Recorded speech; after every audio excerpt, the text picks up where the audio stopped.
Hello guys, welcome to my YouTube channel time to study and art. इस video में हम BPSC 131 के third block का 8 unit cover कर रहे हैं। इस यूनिट का नाम है जेंडर। इससे पहले जेंडर यूनिट की फर्स्ट वीडियो अपलोड हो चुकी है। चैनल की प्लेलिस्ट में जाकर देख लीजिए अगर आपने नहीं देखी है तो। ये इस यूनिट की सेकंड वीडियो है। इसमें हम जेंडर समानता और जेंडर असमानता इन टॉपिक पर डिस्कशन करेंगे। 2 टॉपिक्स लेंगे इस वीडियो में। तो फर्स्ट टॉपिक है इसका जेंडर समानता। जेंडर समानता पर पहले डिस्कशन कर लेते हैं। जेंडर समानता शब्दावली का जो प्रयोग है वो संयुक्त राष्ट्र में किया गया है और जेंडर समानता सामाजिक न्याय से संबंध रखते हैं। इसमें पुराने रीति रिवाज, धर्म, संस्कृति और धर्म परंपरा इन सब से संबंध रखते हैं और महिलाओं के विरोध में होती है। जेंडर समानता का अर्थ ये भी नहीं है कि महिला और पुरुष एक समान बन जाएं। महिला और पुरुषों के बीच जो समानता है ये गुणात्मक और मात्रात्मक 2 पक्षों पर आधारित है। मतलब जो महिला और पुरुषों के बीच समानता है उसको जेंडर समानता गुणात्मक और मात्रात्मक 2 पक्षों के रूप में बांटती है। तो पहला पक्ष है मात्रात्मक। तो मात्रात्मक पक्ष में महिलाओं के समानतापूर्ण प्रतिनिधित्व प्राप्त करने की उम्मीद प्रदर्शित करना, जिसमें संतुलन और समानता शामिल है। जिसमें मात्रात्मक पक्ष में महिलाएं अपना प्रतिनिधित्व प्राप्त करती हैं और फिर उसके बाद उसको प्रदर्शित करती हैं और उसके संतुलन और समानता, जिसमें संतुलन और समानता शामिल होती है। तो इसी को मात्रात्मक पक्ष उजागर करता है। फिर दूसरा है गुणात्मक पक्ष। तो गुणात्मक पक्ष का मतलब है महिलाओं और पुरुषों के लिए विकास की प्राथमिकताओं और परिणामों पर समानतापूर्ण प्रभावों को स्थापित करना। मतलब महिलाओं और पुरुषों के विकास में समानता स्थापित करना, उसके परिणामों पर भी और उसकी प्राथमिकताओं पर भी समानतापूर्ण प्रभाव स्थापित करना। जेंडर समानता को उन्नत करने के लिए 2 तर्क हैं। तो जेंडर समानता को अच्छा बताने के लिए, उन्नत करने के लिए 2 तर्क बताए गए हैं। तो पहला तर्क है महिलाओं और पुरुषों के बीच समानता, समान अधिकार, अवसर और जिम्मेदारियां। ये मामला उन अधिकारों और सामाजिक न्याय का है।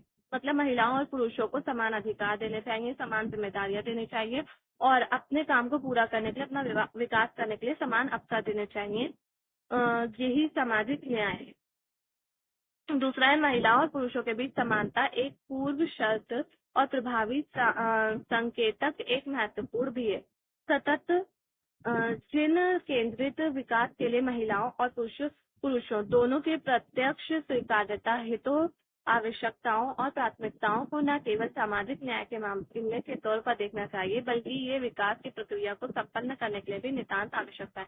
मतलब महिलाओं के जो हित है, महिला और पुरुषों के हितों को समान रूप से देखना चाहिए और सामाजिक न्याय के मामले में भी देखना चाहिए। साथ ही साथ इसको विकास की प्रक्रिया को पूरा करने के लिए भी देखना चाहिए, महिलाओं और पुरुषों के हितों को। फिर इसके बाद जेंडर समानता का एक लक्ष्य है जिसको सरकारों और अंतर्राष्ट्रीय संगठनों ने एक मत से स्वीकार किया है।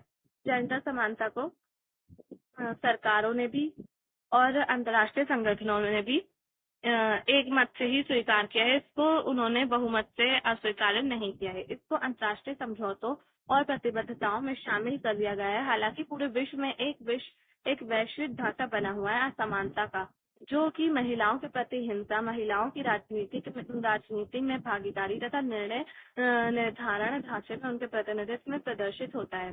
महिलाओं के लिए भिन्न और विभेदकारी आर्थिक अवसर होते हैं। उनका क्रय और विक्रय और देह व्यापार होता है।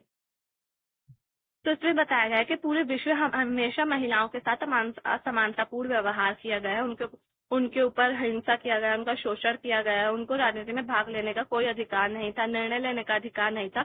और ये सब जब वो प्रतिनिधित्व करती हैं तो ये सब प्रदर्शित होता है, ये सब देखने को मिलता है। क्योंकि वो जब भी राजनीति में आती हैं और वो प्रतिनिधित्व करती हैं तो वो इस तरह के भाषण देती हैं, इस तरह की बातें करते हैं जिससे वो ये सब प्रदर्शित होने लगता है, सब दिखाई देने लगता है महिलाओं के साथ। और ये भी बताया गया है साथ साथ कि महिलाओं के साथ हमेशा आर्थिक अवसरों में भी भेद होता आया है, भेद देखने को मिला है उनको क्रय और विक्रय में। मतलब कि जब वो काम करती हैं तो फिर भी उनके साथ भेदभाव देखने को मिलता है, क्रय में भी और विक्रय में भी और व्यापार में भी हमेशा से उनके साथ भेदभाव हुआ है, उनको महिला समझकर कम देखा गया है।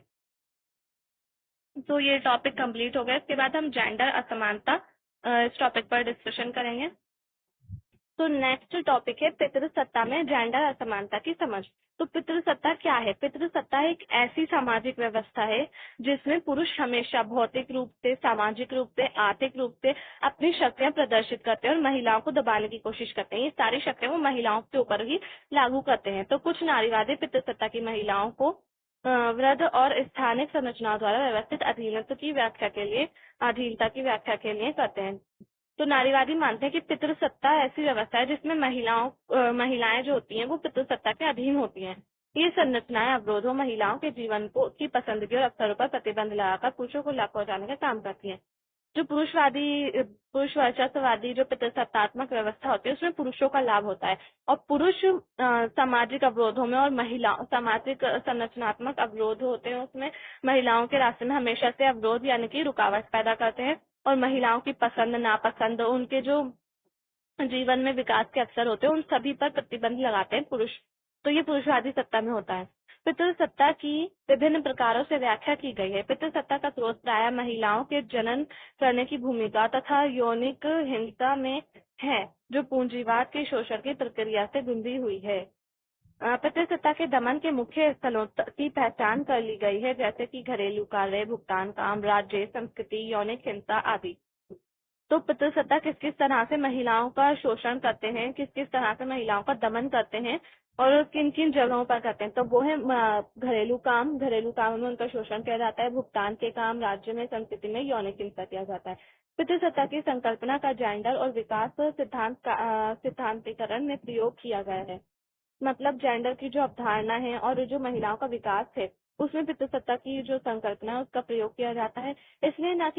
इसलिए ताकि न केवल असमान जेंडर संबंध अपितु बल्कि असमान पूंजीवादी संबंधों को चुनौती दी जा सके, क्योंकि ये संबंध पितृसत्ता को सहारा देने या उनकी नींव को मजबूत करने का काम करते हुए दिखाई देते हैं। तो इसका उपयोग इसलिए किया जाता है ताकि पूंजीवादी जो संबंध है, असमान पूंजीवादी संबंध और असमान जेंडर संबंध है, उनको चुनौती दी जा सके, क्योंकि ये जो संबंध होते हैं ये महिलाओं को मजबूत नहीं कर पाते, पितृसत्ता को मजबूत करते हैं, पितृसत्ता को सहारा देते हैं और महिलाओं का इसमें विकास नहीं हो पाता है, महिलाओं का शोषण होता है और उनको मजबूती नहीं मिलती है।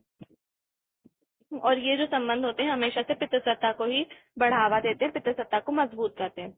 उनको ये भी चुनौती देने का काम है। हाल ही में ऐसी सार्वभौमिक अवधारणा को अस्वीकार कर दिया गया है और जेंडर आधारित शोषण को समझने के लिए विस्तृत ऐतिहासिक और सांस्कृतिक विश्लेषण पर बल दिया गया है। मतलब ये जो सार्वभौमिक अवधारणा है पितृसत्तावादी, उसको अस्वीकार किया गया है और जेंडर पर आधारित जो शोषण होता है महिलाओं के साथ, उसको ऐतिहासिक तौर पर और सांस्कृतिक तौर पर विश्लेषण किया जाता है, उसका विवेचन किया जा रहा है, विचार विमर्श किया जा रहा है, उसका अध्ययन किया जा रहा है और उसका अध्ययन करने पर भी बल दिया जा रहा है। महिलाएं पहचान के रूप में कभी भी एक समरूप वर्ग नहीं रही हैं।